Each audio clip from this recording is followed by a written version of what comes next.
एणिकी सप्ताह भितर मिलिब भर्ता 7 दिन भितर भर्ता समस्यार समाधान हेब कहिले मंत्री।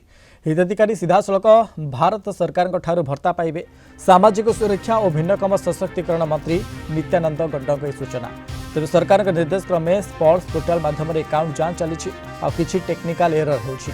सुधार आसिले आईएमएफएस द्वारा ठीक समय भर्ता पाइबे बोली मंत्री कहते।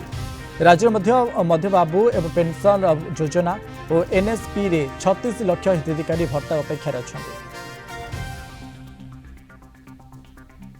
तो भारत सरकार निर्देश प्रकार एसएनएस पास माध्यम अकाउंट भेटिंग चली कि टेक्निकल प्रॉब्लम रही जिते तार सुधार आसीज से निश्चय आईएफएमएस द्वारा से रियल टाइम रे भत्ता से पाई पारे आउ किसी मुद्दा नहीं सबुरे से विफल से दीर्घ 24 वर्ष शासन कले। दीर्घ 24 वर्ष रे जहाँ नहेला आमे 2 वर्ष भितरे अनेक किछि नुआ नुआ योजना करिछि एवं नुआ नुआ काम करी आमे सफल होइछि।